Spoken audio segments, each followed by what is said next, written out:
Yeah. And we're live.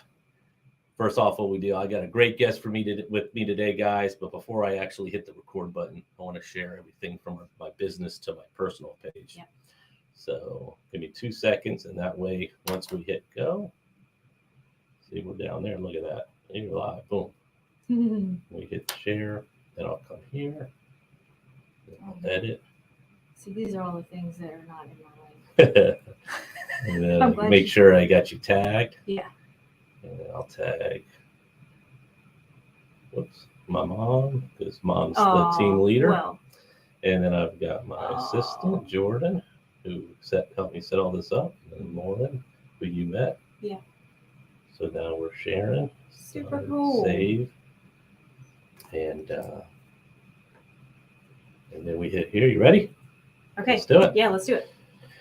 And welcome to the Super Terb Podcast. I'm your host, Michael Turbot, your local real estate expert with the Untitled Group, Coldwell Banker HTW, and I'm back with episode 58 with the Super Terb Podcast. We talk real estate, business, sports, and beer in the triangle, and I have a phenomenal guest with me, Neely Monemi. She is grants administrator for the Inter-Faith Food Shuttle here in Raleigh.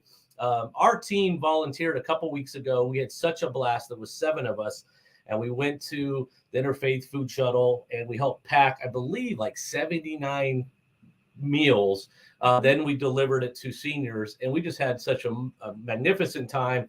I thought it would be great to have Neely come on the podcast, talk more about your organization, tell me why you love it, and how people can most importantly get involved. Because I think one thing that we strive to do here at the Untitled Group is to give back and to help. So I know we're going to be coming back, but I'm going to have Neely here join me. She's sitting right next to me on live land here, but in the studio, my high-end studio, you're going to be joining me on the other end of my real estate update, okay? Because Neely, what I try to do is also give clients, people out there listening, some real estate tips, and something that we've seen in the market, guys, as you guys can tell over the last few months, interest rates have been on the rise. If anything, we've been in the 7s. It's crazy how fast things have gone. So it's human nature for buyers to say, you know what, I'm taking a step back. I'm getting on the sideline. I'm going to wait for this market to settle down, the rates to come down, which is good in theory. But for the buyers that have been on the sideline, have been not able to compete in this market with the multiple offers, the high due diligence money, the money down, this is actually the time for you. And there's a few things I want to share with you that you guys can be doing when you're looking for that next home. And I really believe this is the time to do it. Is one, ask the sellers for paid closing costs or to help pay down your rate. There's options there. There's programs there that we can help you guys get involved with my preferred lenders. 2, if the home's been sitting for a few weeks, we can actually do a really cool thing. It's called negotiate. We can actually even ask for a lower price for that home because the sellers now have felt the market. They may be thinking about what it would have valued at a few weeks ago with the more demand, and they're more apt to wanting to sell the home. And then lastly, something to talk with your lender is also you could put more money down on the front end to help reduce that monthly payment. Because, guys, rates are temporary. The rates, Fannie Mae, they originally came out last month and said that rates should get back into the mid-4s. Now they followed up. They think it'll be in the mid-5s come the first quarter, which you don't want to do because that's going to be height of buying time. If you're at all thinking about it, let's have the conversation now so we can help you, because once the rates come down, now everybody's coming back to the party, and you don't want to be priced out of buying your dream home. So that's my real estate tip for you guys on this podcast today. If you guys have any interest or there's anything we can do to help you, please message me. You know, it would be an honor to help you. So I'm going to take a quick break. We're going to come back on the other side with Neely Monemi. Sounds good. And welcome back to the Super Terb Podcast. Again, I'm your host, Michael Turbot, your local real estate expert with the Untitled Group, Coldwell Banker HTW. And I'm here joined live by Neely Monemi. Say hello. Hey, everyone. Hi, Mike. How you doing? I do. I know that I've already said your name like 13 times, but tell everybody listening your name and where you're from. Neely Monemi, and I am the grants administrator for Inter-Faith Food Shuttle. It's a great organization that it's a great reason to get up every morning and go to work. Our mission is to feed our neighbors, teach self-sufficiency, grow healthy foods, and cultivate innovative approaches to end hunger in our community. That is awesome. And so you say Inter-Faith Food Shuttle. How long have you been in the position you are, or how long have you been associated with it? So it will be 3 years in January. So if you're good at math, you can calculate back and realize that I joined Food Shuttle right before COVID hit. And so I got quite the on-the-job training experience as we were getting hourly calls for assistance. And so that was a trial by fire, learning all of our wonderful programs. And it has been a wonderful journey. No question. I mean, what did you do prior to joining? So I have been I started just volunteering for nonprofit. For another wonderful nonprofit in our area, Corral Riding Academy. After we had our daughter, I was fortunate to be able to stay home with her, started volunteering, just fell in love with the communication and the process of getting the message out and building relationships with people in the community, and just got so inspired. I decided, well, I wasn't having enough to do having a toddler underfoot, so I took myself off to grad school, which, as you know, I went to Queen's University. Yes, sir. And so were you living in Charlotte then, or did you do that online? That was the thing. When you have a little one underfoot, you want to try to do it online if you can. And my cohort and my classmates and I were the first all online cohort at the Knight School of Communication at Queen's U. Now, where did you do your undergrad? Well, that was a minute ago. That was at UNC Greensboro. All right. Got a BA in English in 1994. So I wasn't too far behind. I graduated in 2002. There you go. My sister went to Wilmington, and then I went to Charlotte. Okay. My wife, we met at Charlotte. So that's cool. Queens is a great university. Yes, and yes, it was. You said wanting to help give back. So what was the ultimate, say this was your aha moment, I want to join, get involved, roll my sleeves up? Well, I transitioned out of my role at Corral and was doing consulting, and had, 3 wonderful clients, and I was considering doing part-time, and thought, well, I could go out, I saw a lunch and learn at the Food Shuttle farm. Mm-hmm. And I have a young child, wasn't sure I really wanted to be doing full-time. She just, I graduated, and I graduated grad school. She graduated preschool. She was in kindergarten. And I thought, let me just take a minute. Let me just take a minute. So went to the lunch and learn and found out that it was at the Food Shuttle farm. And I was like, well, I didn't know they had a farm. What's up? Now, is that where we met? No, no, I'm not. Well, I'm not sure where we met over by State or down in Raleigh. Did we? Okay. Where we packed all the bags. Oh yes, so that is actually where where our development team works now, over there at the Vernon Malone Center. Mm-hmm. That's our main campus in Raleigh, but we actually have 5 sites. Our farm, our 14-acre production farm, is in Southeast Raleigh. Our child food hub, which is a larger, more modern and more recently built warehouse than our main warehouse, that's in Durham. And that's where most of our packing gets done.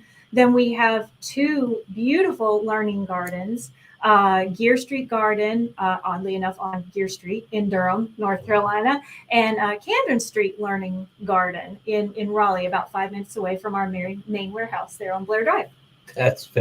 I didn't realize they even had farms. Well, that's what I said. That's pretty cool. I went to the lunch and learned. See, now I'm learning. This is why I love doing this. This is great. So tell everyone out there listening, you touched on it briefly in the introduction, but what's your main role with the organization? Right. So because you're a grant administrator, right? What does that mean? Grant administrator. That means that I do the scary funding work that nobody else wants to do. Everybody's like, you go get the money. Ooh, grants. You find them. Oh no. Yeah. So I'm the one that, it's like the spider on the wall, so I'm the one that goes and gets the mason jar. Okay, I'll get it and I'll put it.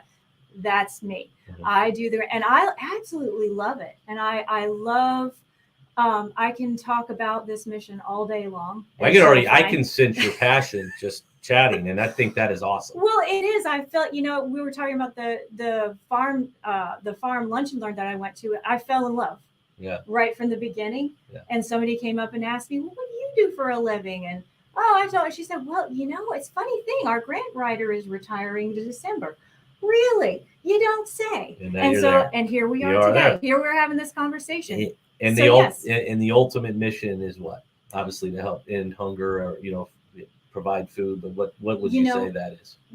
It's the vision is ending hunger in our community. And it's interesting, when I was new, what I used to tell people is I feed people for a living, which is nice, except, what I have learned over the last 2.5, almost 3 years now, is that what I love about Food Shuttle most is that there's so much more going on under the hood than feeding people and ending hunger. It's about equipping people on their path, or supporting people on their path to food security.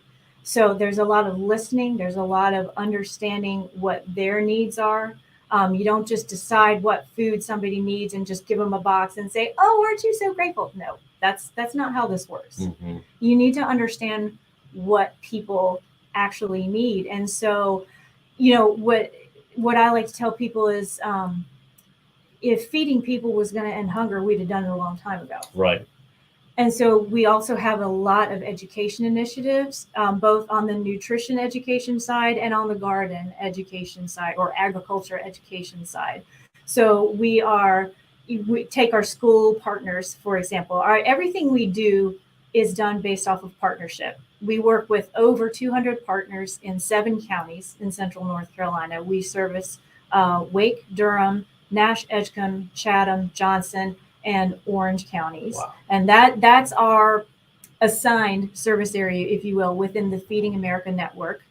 We were founded in 1989 and became a Feeding America member food bank in 2001. And so there's a set area that each Feeding America food bank has. Fun fact, Feeding America among the about 200 food banks nationwide in the Feeding America network, Inter-Faith Food Shuttle and the Food Bank of Central and Eastern North Carolina are the only 2 Feeding America food banks whose service areas completely overlap. So Central and Eastern serves 34 counties in Central and Eastern North Carolina, and then we overlap in our 7 counties. How many people do you think you guys help?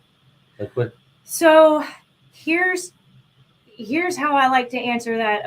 According to the last census, there were 207,990 food insecure people in our food shuttle service area. So I tend to say that's how many people we serve. That is awesome. Why do I say that? Because probably are we getting those exact people? No. But here's the thing. We know that number is underreported because a lot of the people we serve, we need to protect their privacy. There's a lot of stigma associated with food insecurity. And so we don't exactly take names when we're giving out food. We know that we're serving our undocumented neighbors. And when you start getting out clipboards and taking personal information, it can cause hesitation. Right. That makes sense. Yeah. For the people we serve. So again, not going into this work assuming you know what people need. And you don't tell people what they need. You let them tell you. So when we helped out, it was really fun. We basically did what you call it. I was in charge of the bags and packing line. Yes, sir. And we had music playing, and it was just great. It was actually really good for our just team bonding too, just helping. Absolutely. And then so we helped. We went to 2 different senior living centers, great places. Yep. That was what we did. How many different programs do you have? I mean, obviously we help seniors. Yes. Then I'm sure there's others that you help, or other families. And yes, yeah, and you're talking about our grocery bags for seniors program. That was really cool. That is the program that you serve. That program was originally first began in 1994. So our mission was founded on food recovery. And what you all did was you did packing and delivery. We have everything but the kitchen sink. We have everything under the sun. If you like to dig in the dirt, we have the 2 learning gardens and our beautiful 14-acre farm. So we can go out there and help farm? You absolutely can. You can place a garden box in a food desert area for one of our neighbors or for a community center. Oh, So that when you talk about a team building activity, that can be wonderful because much like grocery bags for seniors, you actually get to meet the person that you're supporting. yeah. And No, that's it was when that's we a were wonderful going door to feeling. door, it was just fun to see everybody, and they were very appreciative. And Yeah, like I said, it was just a really good feeling. right. Not only to help, but as for it always feels good to feel like you're helping. Well, that's just it. And we serve children, families, and seniors most at risk of hunger across our 7 counties. And you, in terms of grocery bags for seniors, in terms of serving that population, that is the data on food insecure seniors is very sobering. And in fact, Feeding America's last State of Senior Hunger in America report was just published in March. And sadly, the Raleigh metro area was one of the top 3 metro areas in the country for the highest senior food insecurity, Wow. which is Well, I mean, sad this is statistic. another great reason I'm glad you came on the podcast, because I'm learning, and you don't realize that. If you notice just right there on the table, I fill that every morning when I'm in the Right. office as a gratitude journal. I started that this year to I think sometimes we forget how lucky most of us are, and there's people that need help, and that's just awesome. You guys are there to do that. Yeah. I can tell you're passionate, but there's the one thing you love most about your job. Oh gosh, that's an unfair question. You can put a couple, but what's the main thing? What? I think the people working with the funders that I work with and my colleagues. I think it's the people that I work with, and it's the partnership. I think it's the partnership on all levels. It's with the funders that I work with, who are amazing, inspiring people who support our work. I mean, you can't say enough about the gratitude that we have for our wonderful funders. But then there's also our agency partners. There's our school guidance counselors and social workers. There's the church volunteers who run the mobile markets out in Nash County. There's the folks who run the senior centers that host our Cooking Matters classes. There's just it's a village. Yeah. It's a community. It's community helping community building community. I don't like to say help. We say support people on their path to food security. We're equipping people to find their way to stability. And what year did you say Inter-Faith Food Shuttle started? So Interfaith, that's a great story. Interfaith Food Shuttle was founded in 1989, excuse me, 1989, by Jill Stanton Bullard and Maxine Solomon. They knew each other as soccer moms, believe it or not. And they went into and I still remember Jill Bullard told me this story, and I'll never forget it. She said she and Maxine went into a fast food restaurant one day, and they saw 11 breakfast sandwiches getting about to be thrown out because it was lunch turnover, right? We all know this. We go to fast food. So they asked, well, can we just take those? So they asked if they could take them. So they gave them the sandwiches, and they went to the closest soup kitchen that they knew, Shepherd's Table Soup Kitchen in Raleigh, who, by the way, is still a partner of the Food Shuttle to this day. Very cool. And I remember exactly how she said it to me. She said she stood there and watched as they took those 11 sandwiches and quartered them so that 44 people could have some source of protein other than peanut butter, because that's all they had. And Jill, she looked at me and she said, when we saw that there were no meat and veggies in the food kitchens or the shelters, I was on a path. That was it. And she said it just like that. And you can see it. I mean, she's the most amazing human being. And, when you ask her about, she hates it when people give her alcohol. She doesn't hate it. She dislikes it. She gets very uncomfortable when people say, "Oh, Jill, you did so great." And she did, but she loves what she always is quick to point out is that it wasn't just her and Maxine.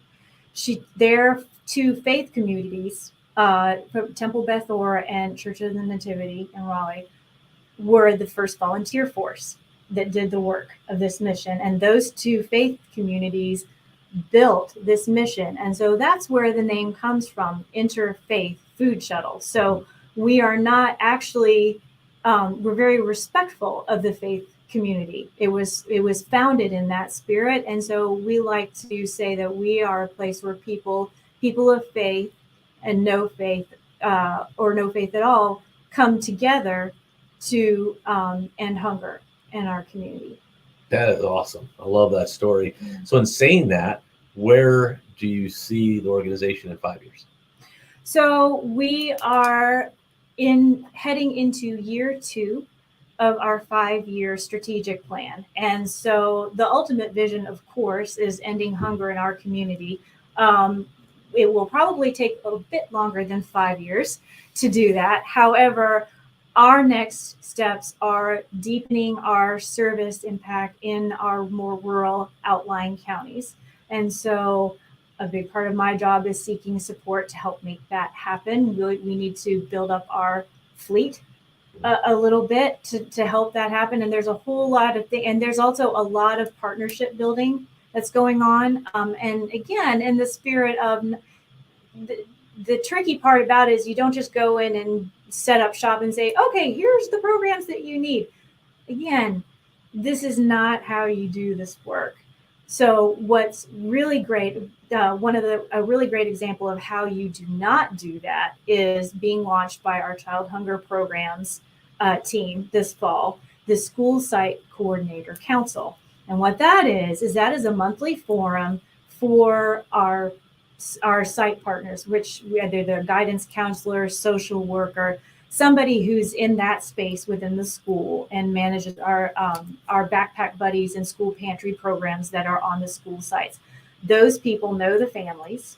They know the challenges in each different community because the challenges can be a little different in each community. And this gives them a safe, supportive space to just unload, share the challenges, brainstorm ideas, and then it gives us great qualitative feedback. It gives us feedback. How are we doing? Are we meeting the need? Because you got to ask that question. How are we meeting the need?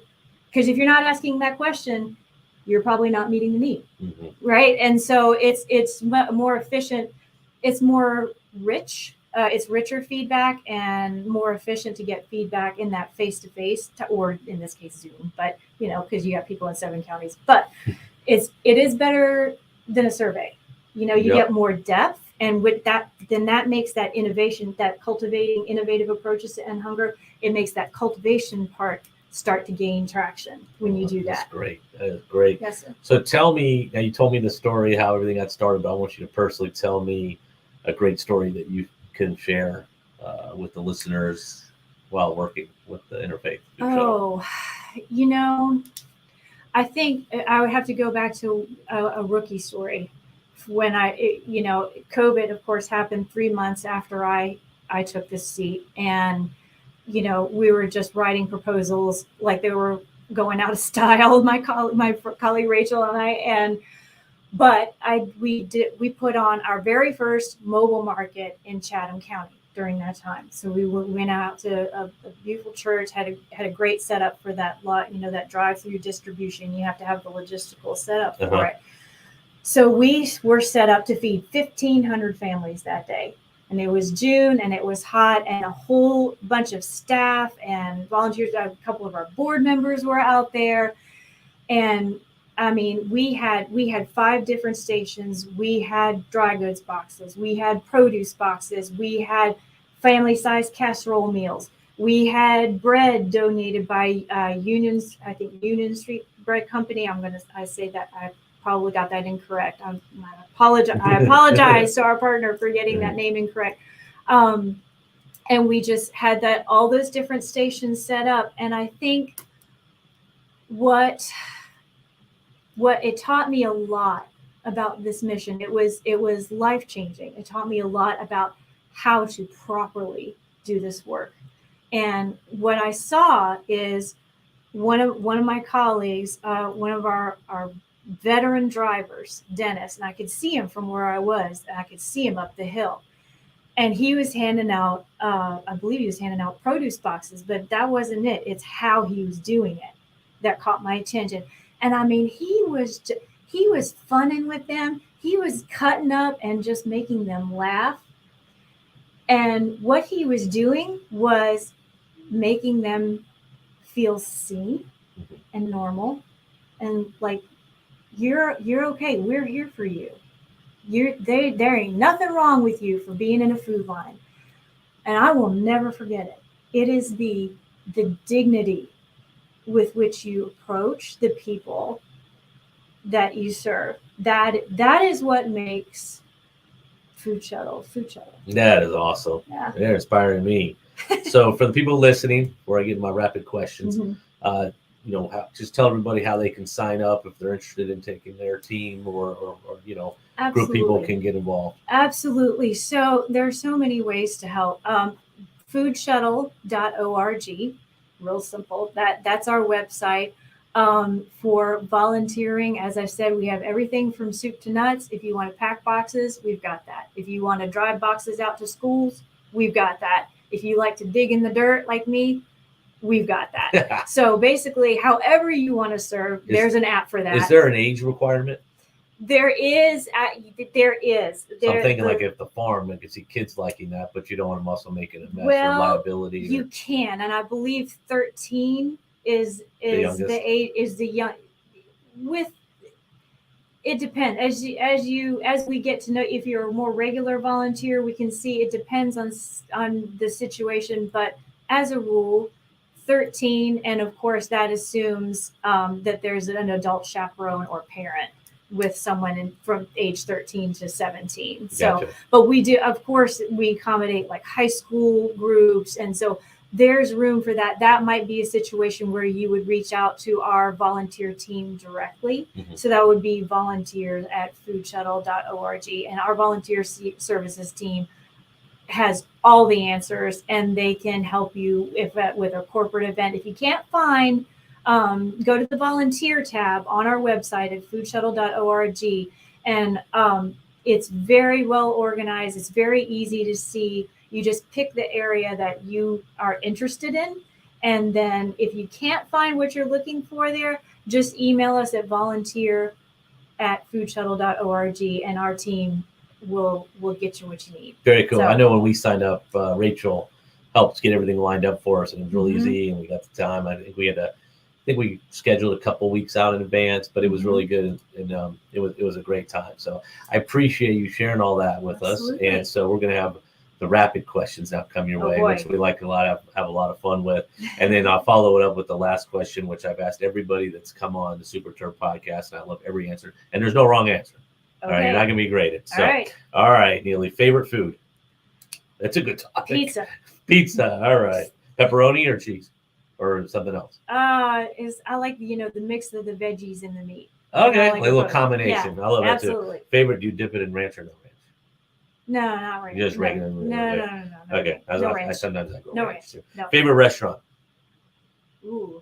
It could be local, but it also could be somewhere you've been in your life. Probably Oshatai Kitchen. Where's that? In Holly Springs. Oshatai. Now, is that Thai food, obviously? Yes. That sounds great. That's the other thing as I learned about new restaurants as I do this. That's a good question. Favorite band? Oh gosh. Could have different genres too. Different genres. Or different groups. Probably. Oh gosh. I'm gonna date myself. Sting. I loved Sting back in the day. All right. But I'm dating myself. Do you know who I was listening to yesterday? Who? Elvis. There you go. That's why I got plus on the Elvis for Halloween. There you go. So it's gonna be fun. Favorite cocktail? If you drink. Back in once upon a time I did. I mean, these days usually a glass of wine, but in my younger days probably like a rum and coke or a Black Russian. There we go. That was a long time ago though. Yeah. Favorite sports team? Carolina. The Heels. Yep. So when you're not doing Inter-Faith Food Shuttle, what do you like doing? Whatever when my you're not daughter, working? whatever my daughter needs me to do. How old is she? She's 10 going on 20. Oh, I'm the same way. I have Yeah. an 11 going on 21-year-old. See, there you go. Yeah, so There you and I go. have we got that in common too. What does Yeah. she do? Does she do anything right now? So Mine does cheer extreme. So Oh. we live there. oh yeah. I say we. My wife gets all the credit. So we do gymnastics. We do horseback So riding. you guys are very involved too. Yep, and yes, and we do violin lessons with Nana because Nana is a violinist. Oh wow! All Yep. right. Okay. Yep. Best place you visited? Oh, Rio Maggiore, on the Italian Riviera, a Wow. teeny town. This is back in the day, back in my college days. Went with my college girlfriends, and we flew into Lisbon and flew out of Milan 8 weeks later. Whoa! There was a little town called Rio Maggiore. I mean little, like cut into the cliffs, little, and it was just awesome. great. Yes, I discovered pesto there. All right. Yes. So I'd love to go to Italy. Where's a place you haven't been that you want to go to? Probably like England, Scotland, Yeah. Ireland. Yeah. Would love to go. Turbott's actually Scottish.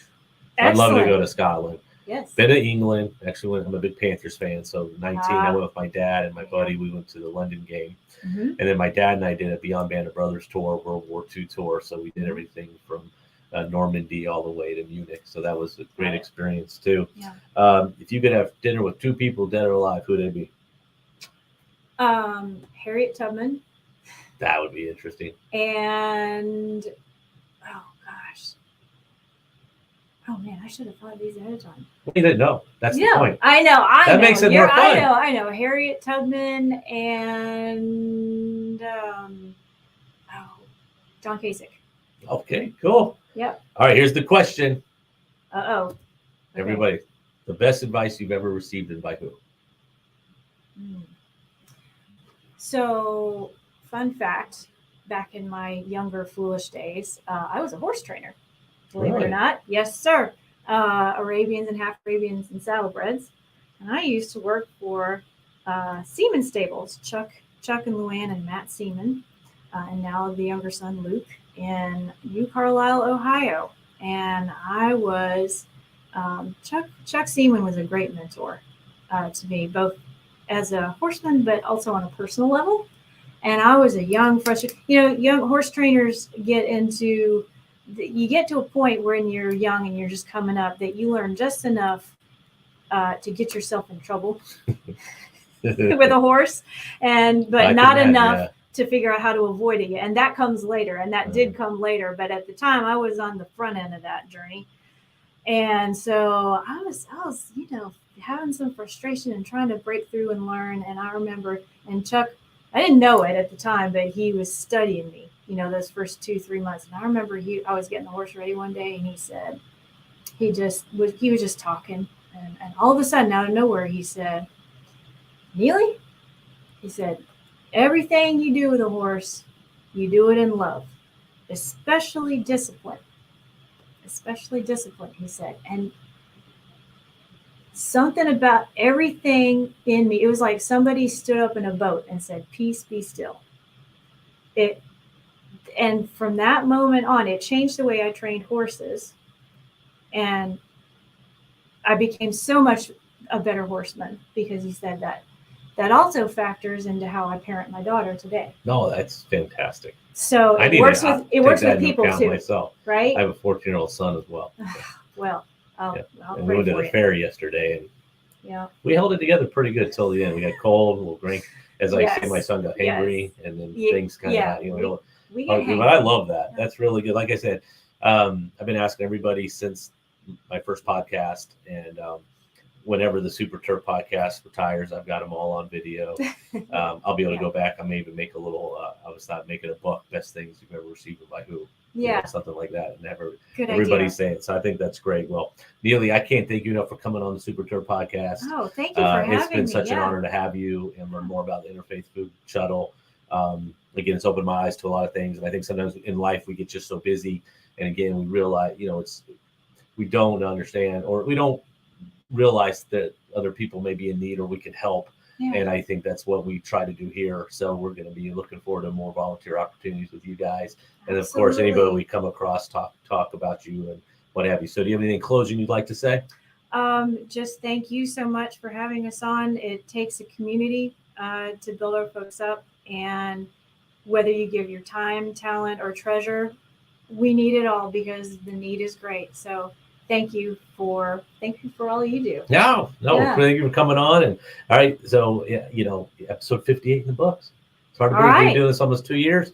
Guys, if you like the podcast, please subscribe, please share. We'd love to hear from you. Leave a comment. And most importantly, if you're listening here in the Raleigh-Durham, the Triangle area, and there's anything we can do to help you accomplish your real estate goals, that's what we're here for, to help you, especially in times like now. You may be hearing different things. Come to us. Let's put you in the right position, whether you're looking to buy or sell, and we'd be honored to help you accomplish real estate goals. Till next time, if you're listening to and you want to come on the Super Terb Podcast, please message me. I'd love for you to come on and tell your story.